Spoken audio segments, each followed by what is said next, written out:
Hey guys, what is going on? This is Wrestlelamia, back with another episode. Join us now as Wrestlelamia looks at the 18th November edition of Raw, along with the wildest wrestling news stories and rumors you need to know, including big changes to WWE content on Netflix, Mysterio family and Mourning, Bayley talks role in new women's title, good news concerning WWE 2K25, and more. As always, Wrestlelamia won't recap the show, but look at the good, the bad, and the downright ugly. The good. Ludwig leveling up? Is Ludwig Kaiser finally getting the push fans have been asking for, and that the WWE has hinted at ever since Imperium sent Giovanni Vinci packing? Watching Gunther's pep talk and Kaiser responding by attacking Sheamus during his title match is a good start. Like many undercard stars, Kaiser has been underutilized, but tonight's segment suggests that is about to change. Stuck between a rock and a hard place. The question of Seth Rollins putting his absolute disdain for Roman Reigns on the back burner to get his hands on his current nemesis Bronson Reed has had fans talking and waiting to see how it plays out. If the WWE can put Rollins on Roman's team in a way that makes sense, the storyline will be worth it. The only thing WWE needs to avoid is Roman and company going into War Games without a fifth man, as fans wonder who, if anyone, will answer the call. That's a tired angle no one wants to see. Rhea Ripley is back. Rhea Ripley is back from injury and just in time, as she's turned this year's Women's War Games match into a must-see one. Dashing Rhea Ripley has become a megastar who powers up any angle she's involved in. Damian Priest, king of the streets. Gunther's ill-advised sneak attack on Damian Priest, and Priest turning the tables on the World Heavyweight Champion, was a clever way of upping the fans' interest in their Survivor Series title bout. Priest calmly sitting over a fallen Gunther and telling him, "You might be a general in the ring, but on the streets, I'm a king,"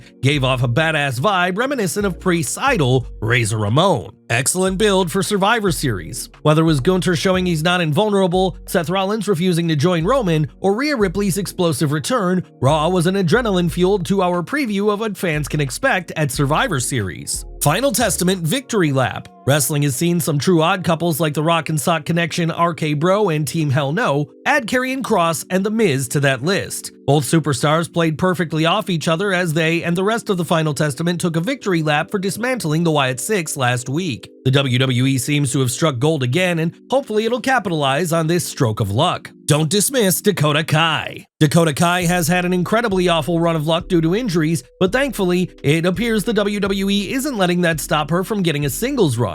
Kai's wrestling skills are undeniable, and tonight's hype video suggests her legions of fans can count on big things when she steps back into the ring. The bad. WWE teases tension between Dominic and Judgment Day. Why? Is another Judgment Day member about to get the boot? WWE is always teasing dissension in the group, but the last 2 weeks suggest some significant heat between Finn Balor and Dominic Mysterio. While fans previously heard rumors that Carlito was on his way out of the group, the latest development suggests WWE is looking to swerve the fans with an unexpected exit. Whatever the reason, it doesn't make any sense, as every member of the faction is stronger in the group than on their own. American Made, Unmade. The WWE's booking of American Made is another example of the inconsistency plaguing its undercard. It's bad enough that undercard wrestlers disappear for weeks or months, but even when they're used, they're often pushed inconsistently. Exhibit A is American Made and the Latino World Order. American Made has been booked strong other than being used to put over the Wyatt Six. The LWO, on the other hand, has consistently jobbed, that is, until they've started wrestling American Made. This booking is frustrating for fans and a waste of time, as wrestlers are given valuable TV time with no payoff. The downright ugly. Nothing ugly. Despite a couple missteps, Raw was another action-packed show. Although the DQ finish for Braun Breaker versus Sheamus was disappointing, the match was clearly all about reigniting Sheamus versus Kaiser.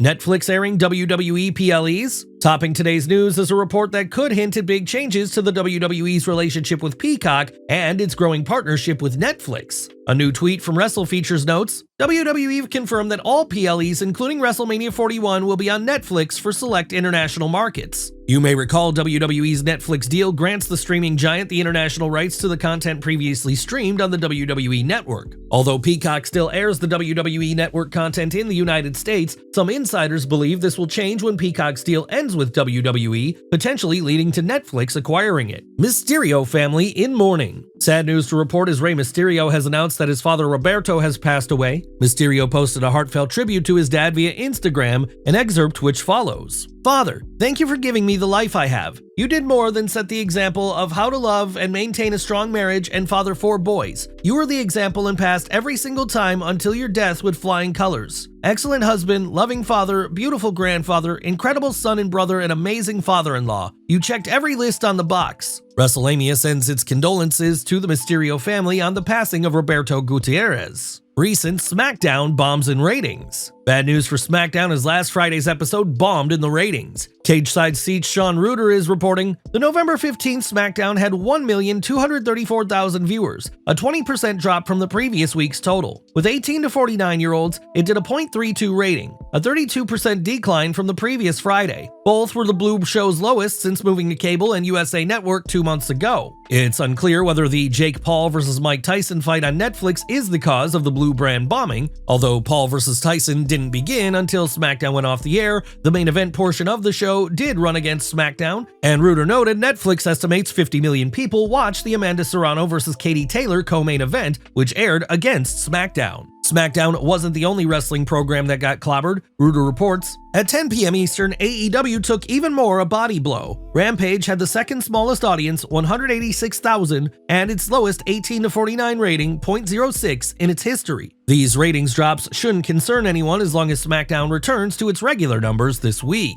Producer getting accolades for work on SmackDown. Good news for former WWE superstar Bobby Roode as his recent efforts haven't gone unnoticed. According to a new report from PW Insider's Mike Johnson, WWE producer Bobby Roode was at WWE HQ last week. Roode has been getting tons of praise in his role since stepping up and working on a number of top WWE main events, filling the role of Michael Hayes. Hayes has been taking time off to deal with a personal situation, which is said to be medical in nature. As mentioned, Hayes has produced some of the WWE's top programs, so the promotion has to be happy knowing Roode has kept things running smoothly. The report noted Hayes is expected back soon. Bayley reveals her influence on women's titles. Did Bayley have any input into the WWE's decision to debut a Women's United States Championship? Bayley was asked this during an interview with Reality of Wrestling's Brad Gilmore, not only revealing her input on that title, but another women's championship. I didn't push for it as much as I did the women's tag titles. Like those tag titles, we were at the door every single week. We had pitches. We had teams together. We were there every single week for months. I can fully say that we were, we're the ones who made it happen. We weren't stopping until it happened, but with this one, it's more of ones that I would say in interviews, and that's only because I believe that we can carry a secondary title like that. Bayley has worked hard behind the scenes to use her star power to give undercard wrestlers the rub. A prime example is when she formed Damage Control with Dakota Kai and Io Sky, a faction that helped elevate both superstars. Bayley continued talking about the importance of the Women's Tag Team Championship and how it relates to the debut of a secondary singles title. I believe the division is ready for it, but I also wanted to see the women's tag team titles grow as well. It was hard to say, I want another title, when I still think there's so much work to be done with the tag titles. So it was hard to say, let's have another one, when this one still needs to be watered a little bit. Bayley's comments about the women's tag team titles are spot on,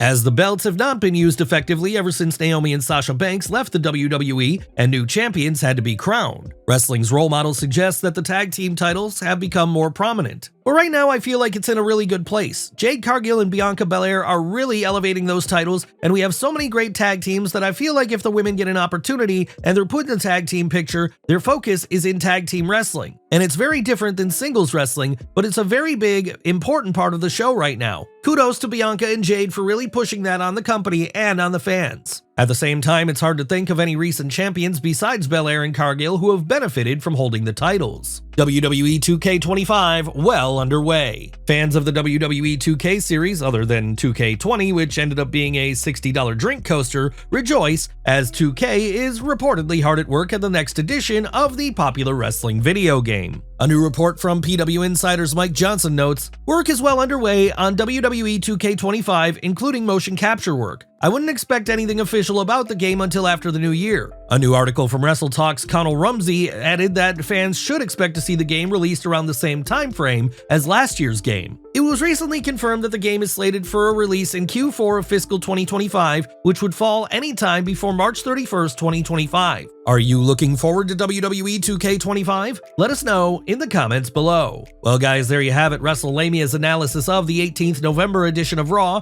as well as the wildest news stories and rumors you need to know in wrestling. Be sure to leave your comments and don't forget to subscribe to our channel, follow us on Instagram and Twitter, and I'll see you next time for some more wrestling content.